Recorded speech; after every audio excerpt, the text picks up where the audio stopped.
Meus irmãos em Cristo, vamos estudar mais uma vez a lição que vem falar sobre ser testemunha de Jesus. Nós vamos estudar sobre Atos dos Apóstolos, ou melhor, estamos estudando sobre este assunto, não é?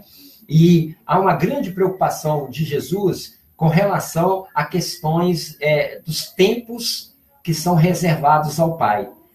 Nós precisamos saber a respeito da volta de Jesus, o tempo que nós estamos vivendo, mas isso não é mais importante. O mais importante é preparar para o encontro com Jesus. E o mais importante, Jesus deixa claro para nós que esse preparo para o encontro com Jesus só é possível com a pregação do Evangelho.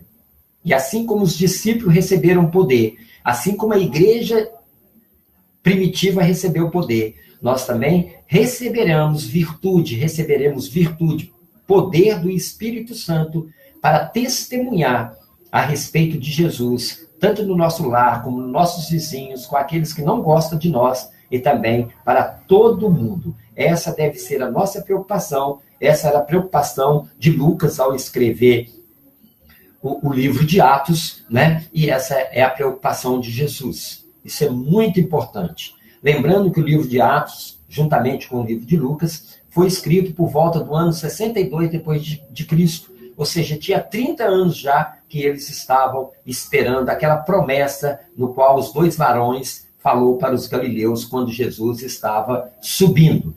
E os cristãos estavam muito preocupados com essa demora. E às vezes a preocupação deles era com isso.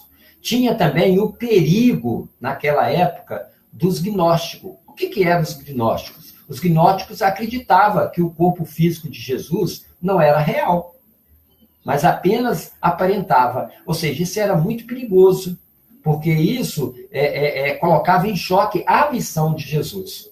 Né? E se você for ver o final do capítulo 24 de Lucas, ou o final do livro de Lucas, com o início do livro de Atos, você vai ver a preocupação de Jesus com relação a essa heresia que já estava acesa na época dos discípulos, 30 anos depois, e está acesa até hoje.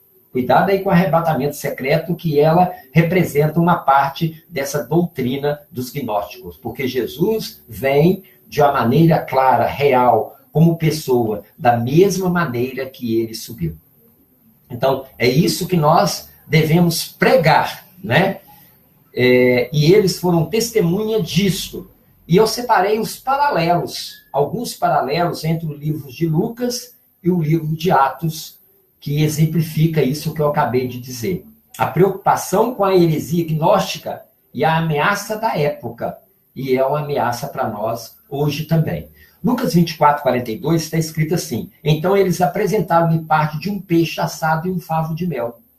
Já em Atos 1,4 fala, então no decurso de uma refeição com eles, Jesus começa a falar para eles. Ou seja, que relevância tem esse detalhe se não fosse a preocupação do médico Lucas com a ameaça desta heresia? Então ele deixa bem claro, Jesus era real, Jesus falou, Jesus comeu com eles, né? Ou seja, Jesus em carne, Jesus em pessoa. Lucas 24, 47 fala, e em seu nome se pregasse o arrependimento e a remissão dos pecados em todas as nações, começando por Jerusalém. No livro de Atos 1,8, mas recebereis poder do Espírito Santo, que há de vir sobre vós, e ser-me-ei testemunha, tanto em Jerusalém, como em toda a Judéia, Samaria e até os confins da terra. Ou seja, ambos os textos falam que o evangelho é universal. A mensagem é a todos, e começam por Jerusalém. Começa com os apóstolos. A verdade apostólica começa pelos judeus e não pelos gnósticos. Quer dizer que a ameaça à verdade é em todo lugar e em todo tempo. Outro paralelo, Lucas 24, 49. E eis que sobre vós envio a promessa de meu Pai, ficai, porém, na cidade de Jerusalém, até que receba poder dos céus, né? Olha Atos 1,8, mas recebereis poder do Espírito Santo. O fim do livro de Lucas termina com a promessa de receber o poder. E o livro de Atos começa com a promessa de receberem poder para serem testemunha da verdade em todo o mundo. Nós precisamos hoje de ter poder dos céus para que nós possamos testemunhar essa verdade apostólica, não uma verdade que fica propagando por aí, que na verdade é uma mentira, né? Outro paralelo. Levou-os para fora até Betânia.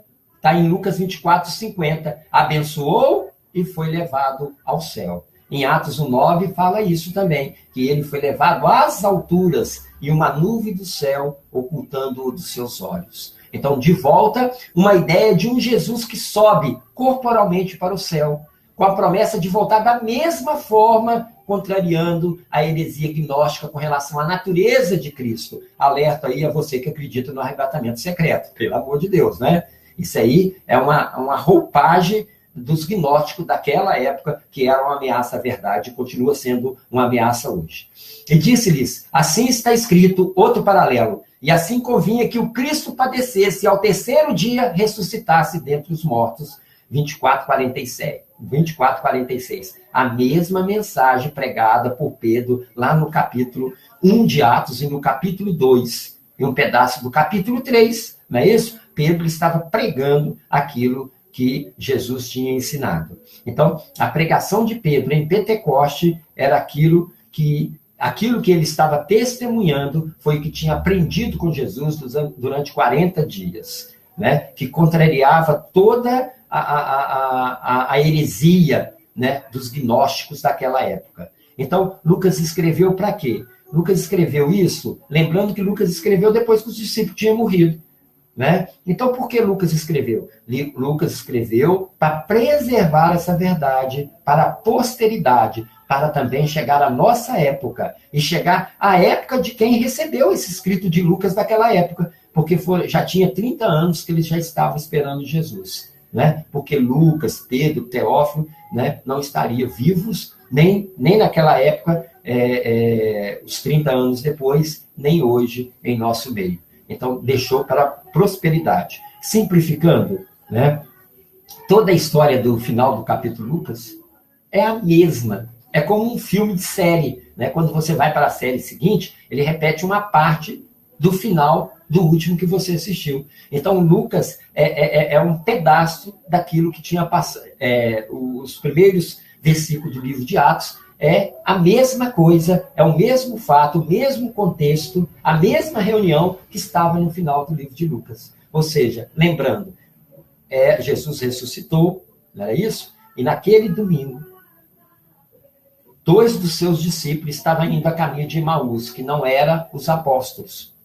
Né? E eles estavam tristes, né? Porque o pensamento deles era diferente.